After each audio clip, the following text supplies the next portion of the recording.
Salut à tous, bienvenue sur la chaîne Carafif, la chaîne libre, gratuite et sans pub, et qui le restera. Merci de me rejoindre pour ce tuto numéro 25 consacré à Darktable. Darktable propose des modules basés sur des réglages qui lui sont propres. Mais Darktable propose aussi des modules basés sur des filtres très connus que l'on retrouve dans de nombreux logiciels de retouche photo. Ainsi, nous avons parlé dans la chaîne Carafif notamment du filtre passe haut ou passe bas. Aujourd'hui, je vous propose de découvrir un autre filtre très célèbre, le filtre Horton. Je vous rassure, aucun lien de parenté avec le petit éléphant bien connu. Ce filtre Horton, nous allons apprendre à l'utiliser dans sa fonction première, puis nous allons un petit peu le dévier de sa fonction initiale pour obtenir des résultats, vous allez le voir, très intéressants. Personnellement, c'est un filtre dont je me sers beaucoup, et j'espère que ce tuto vous servira à mieux l'appréhender. A tout de suite. Le filtre Horton est un masque de blanc légèrement flouté qui vient se superposer à votre image. Bien entendu, avec un degré d'opacité suffisamment faible pour que l'on puisse voir l'image en dessous. Ce filtre ainsi sert à en quelque sorte angéliser certaines scènes. C'est la raison pour laquelle il est beaucoup utilisé dans la photo de mariage ou lorsque l'on veut mettre en valeur un nouveau-né. On utilise aussi ce filtre Horton pour la photo de paysage et pour à peu près tout ce que l'on veut faire. En fait, c'est une sorte de machine à adoucir les images. Mais lorsque l'on mélange le filtre Horton au masque de fusion, alors là, ce filtre devient vraiment très intéressant. Dans sa version de base, je ne suis pas super client de l'utilisation de ce type de filtre, mais vous allez voir que dans Darktable, nous pouvons le dévier et l'utiliser à des fins bien plus fines. Nous allons donc nous rendre dans Darktable et voir un petit peu comment tout cela fonctionne. A tout de suite. Le module Horton, autrement appelé le module adoucir, se situe dans votre groupe des modules d'effets. Lorsque vous le déroulez, vous avez à votre disposition 4 curseurs qui rendent l'utilisation de l'outil très facile. Curseur de taille, de saturation, de luminosité et de fusion. Si je place mon pointeur de souris sur le curseur de taille, je vois apparaître un pop-up qui me rappelle qu'il s'agit de la taille du flou. Car comme je vous le disais tout à l'heure, un filtre Horton n'est rien d'autre qu'un masque blanc sur lequel nous avons rajouté un flou gaussien. Ainsi, plus je pousse mon curseur vers la droite, plus je vais augmenter la taille du flou, entendez par là le rayon de celui-ci, plus je vais être flou. Plus je vais vers la gauche, et bien entendu, plus je resserre ce rayon, plus je réduis sa taille, et donc plus je suis net. Le curseur de saturation est par défaut à 100%, 100% de saturation dans votre filtre, mais si vous le coupez, vous allez réduire la saturation produite par votre filtre Horton. Le curseur de luminosité, plus vous le poussez vers la droite, plus vous augmentez la luminosité de votre filtre, jusqu'à 2 IL, et plus vous le coupez, plus vous réduisez la luminosité, bien entendu. Un curseur de fusion enfin, qui va agir comme une sorte de balance, plus vous le poussez vers la droite, plus vous allez vers votre effet, vers votre filtre, et plus vous le poussez vers la gauche, plus vous allez vers votre image. Quelques petites pâquerettes avec une faible profondeur de champ prises dans les champs, j'allume mon petit filtre Horton et instantanément, comme vous pouvez le constater, c'est magique, nous avons à notre disposition un masque blanc flouté qui vient se superposer à mon image et qui apporte une note un petit peu bucolique à la scène. Si je pousse ma luminosité, bien entendu, je fais rentrer un peu plus de blanc, donc j'augmente la luminosité dans mon filtre, et j'accentue bien entendu ce phénomène. Si je pousse le curseur de taille, je vais doper mon flou, tandis que si je le coupe, vous voyez que je resserre mon rayon, et donc je rends le filtre un petit peu plus net. Le curseur de saturation est par défaut à droite à 100%, si je le coupe, vous voyez que je coupe tout ou partie de la saturation, mais il demeure toujours par-ci par-là quelques petites pointes de couleur en crête, comme par exemple le vert dans la végétation ou bien encore le jaune dans les petites pâquerettes. Il est normal que vous ne coupiez pas la saturation de votre image car il s'agit de la saturation de votre filtre et comme votre filtre est un filtre de flou, c'est un filtre irrégulier donc qui n'atteint pas la totalité de l'image mais certaines zones qui rentrent dans le cadre de son flou. Il est donc normal que vous gardiez un petit peu de couleur dans votre image même en coupant la saturation. Enfin, notre petit curseur de fusion, si je le place complètement à gauche, je suis à fond vers l'image, et complètement à droite, je suis à fond vers le flou. Arrêtons-nous un petit instant, je suis à fond vers le flou, car il s'agit bien d'un masque de flou, comme vous pouvez le constater. D'ailleurs, si je pousse le curseur de taille à fond, vous voyez que le rayon est si grand que je ne distingue même plus ce qu'il y a dans mon image. Vous avez donc à votre disposition 4 petits curseurs très faciles d'utilisation, qu'il vous suffit de manipuler à votre guise afin d'obtenir l'effet que vous souhaitez. Mais ce n'est pas dans sa version de base que nous allons utiliser plus spécifiquement aujourd'hui notre petit module Horton. En effet, comme dans la quasi-totalité des modules, lorsque vous cliquez sur Fusion, Uniforme, vous avez à votre disposition dans le menu déroulant des tas de modes de fusion de calque. Et là, vous allez voir que quand vous mélangez ce petit module Horton avec ces modes de fusion, vous obtenez des résultats très intéressants. Nous allons nous rendre sur une autre image et faire quelques petits tests si vous le voulez bien. A tout de suite. Nous allons transformer cette image en un beau noir et blanc grâce à notre module Horton.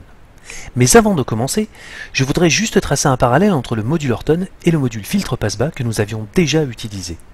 Ces deux modules en effet sont très similaires, ils ont à peu près la même méthode de fonctionnement, mais avec un rendu légèrement différent. J'ai donc placé ces deux modules dans mon tiroir favori, afin de comparer les curseurs et de vous montrer quelles sont les similitudes entre ces deux modules. Mais lorsque je clique sur l'un et que je clique sur l'autre, vous voyez que le second s'enroule automatiquement. Je vais vous livrer ici une petite combine. Vous allez dans les préférences générales du logiciel, dans Options d'interface, tout en bas, vous avez deux lignes qui vous permettent de déplier un seul module à la fois, ou pas. Vous avez la possibilité de le faire depuis la table lumineuse, ou bien, comme c'est le cas maintenant, dans la chambre noire. Lorsque vous décochez cette option, et que vous fermez, là, le déroulement de plusieurs modules à la fois est possible. Attention tout de même, ce qui est valable pour 2 est valable pour 3, pour 4, pour 5, pour 10. Si vous allez par exemple dans les modules d'amélioration et que vous en ouvrez beaucoup plus, vous allez vous retrouver avec un ascenseur interminable. Donc, si vous ne vous servez pas spécialement de cette option, décochez-la. Ceci étant dit, voici nos deux modules complètement déroulés. Vous voyez que nous avons une quantité et un type de curseur relativement proches l'un de l'autre. Le curseur de taille est proche du curseur de rayon, car ce sont tous les deux des modules basés sur le flou. L'un, le filtre passe-bas, vous propose de l'adoucir soit avec un flou gaussien, soit avec un flou bilatéral, mais dans le module Horton, par défaut, c'est un filtre gaussien. Vous retrouvez en tout cas un curseur de luminosité dans les deux, un curseur de saturation dans les deux, mais vous n'avez pas de curseur de balance de fusion dans le module filtre passe-bas, pardonnez-moi. En fait, ces deux modules vous donnent à peu près le même résultat, à cette petite différence près que le filtre Horton, lui, utilise un masque de blanc. Et ce blanc, dans l'application de l'adoucissement de votre effet de flou, change absolument tout. Donc, n'hésitez pas à comparer les deux filtres ensemble et de voir lequel des deux vous convient le plus. Mais vous verrez que le filtre Horton va vous permettre d'obtenir des résultats d'adoucissement très particuliers que vous n'obtiendrez pas, en tout cas pas de la même manière, avec le filtre passe-bas. Ceci étant dit, nous allons donc transformer notre image en noir et blanc et revenir sur notre petit module Horton.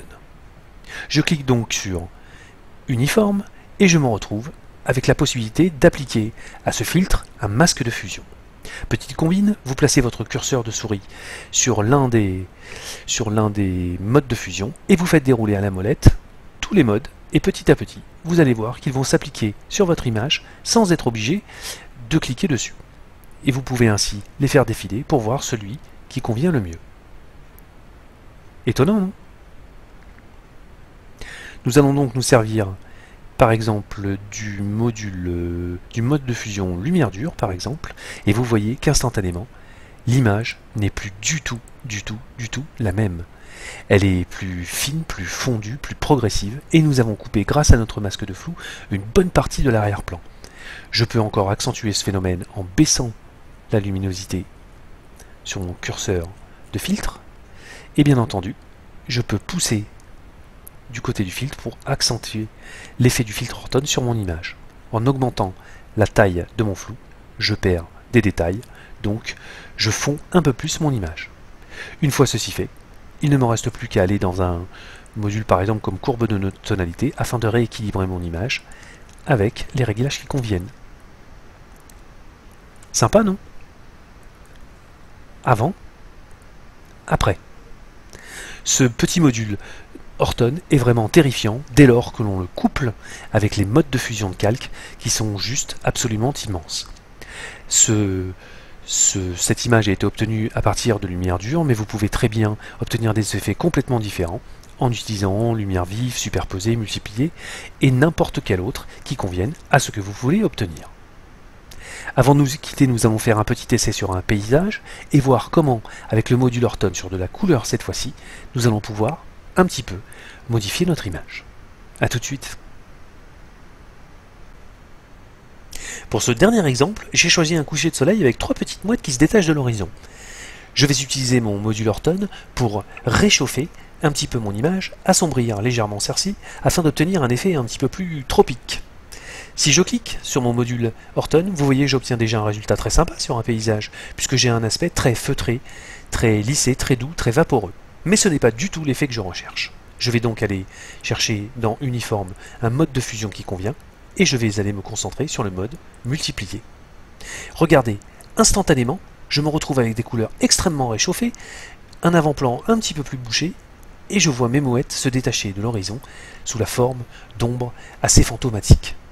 Si je voulais pousser un petit peu le bouchon, je pousserais légèrement la luminosité pour atténuer tout ça, et en augmentant la taille de mon rayon, je diffuse un peu plus et je réchauffe les couleurs.